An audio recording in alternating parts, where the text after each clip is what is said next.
السلام علیکم ورحمۃ اللہ وبرکاتہ۔ محترم ناظرین، حضور اکرم صلی اللہ علیہ وسلم کا معمول تھا کہ آپ صلی اللہ علیہ وسلم بقرعید کے دن عید الاضحیٰ کی نماز سے پہلے کچھ نہیں کھاتے تھے،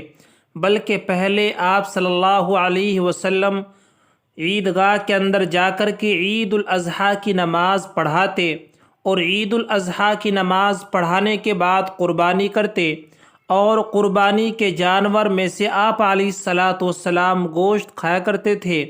اس لیے علماء کرام نے اس کو مستحب لکھا ہے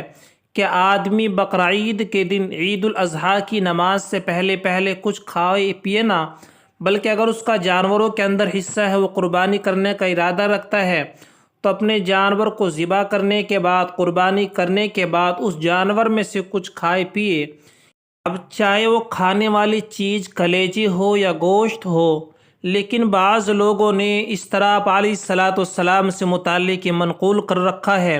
اور طرح کی باتیں گھڑ رکھی ہیں کہ آپ علیہ الصلاۃ والسلام جو ہے کلیجی نہیں کھاتے تھے، اس لیے کہ اس کے اندر تو بو آتی ہے، بدبو آتی ہے۔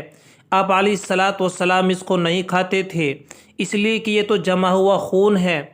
آپ لوگوں کے سامنے حضور صلی اللہ علیہ وسلم کی ایک حدیث بیان کروں گا، جس میں پتہ چلے گا کہ حضور اکرم صلی اللہ علیہ وسلم قربانی کے دن کلیجی بھی تناول فرمایا کرتے تھے۔ اللہ کے نبی صلی اللہ علیہ وسلم کی ایک حدیث کا ترجمہ یہ ہے۔ حضرت بریدہ رضی اللہ عنہ سے روایت ہے کہ نبی کریم صلی اللہ علیہ وسلم عید الفطر کے دن اپنے گھر سے کچھ کھائے پیے بغیر نہیں نکلتے تھے، یعنی جو رمضانوں کے بعد جو عید آتی ہے، اس عید میں تو آپ صلی اللہ علیہ وسلم کچھ نہ کچھ کھا کر کے گھر سے نکلتے تھے، لیکن عید الاضحیٰ کے دن نماز عید سے فارغ ہو کر آنے تک کچھ کھاتے پیتے نہیں تھے، اور آپ صلی اللہ علیہ وسلم قربانی کے جانوروں میں سے ابتدا جو کرتے تھے وہ کلیجی تناول فرمانے سے کرتے تھے۔ تو لہذا اس حدیث سے پتہ چلتا ہے کہ حضور اکرم صلی اللہ علیہ وسلم بقرعید کے دن عید الاضحیٰ کی نماز سے پہلے تو کچھ نہیں کھاتے تھے، لیکن عید الاضحیٰ کی نماز سے فراغت کے بعد آپ صلی اللہ علیہ وسلم اپنے قربانی کے جانوروں میں سے تناول فرماتے تھے۔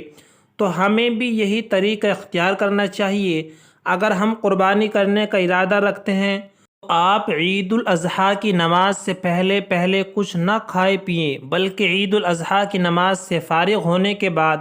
اپنے جانور کی قربانی کریں، اور جو چیز بھی پہلے تیار ہو جائے اسی چیز میں سے تناول فرمائیں۔ اس سے ایک بات یہ بھی پتہ چلتی ہے کہ کلیجی کا کھانا کوئی برا اور ناجائز نہیں ہے، بلکہ حضور اکرم صلی اللہ علیہ وسلم سے بھی کلیجی کھانا تناول فرمانا یہ ثابت ہے۔ مجھے امید ہے یہ مسئلہ آپ کے سمجھ میں آ گیا ہوگا۔ ویڈیو کو لائک اور شیئر کریں، چینل کو سبسکرائب کریں۔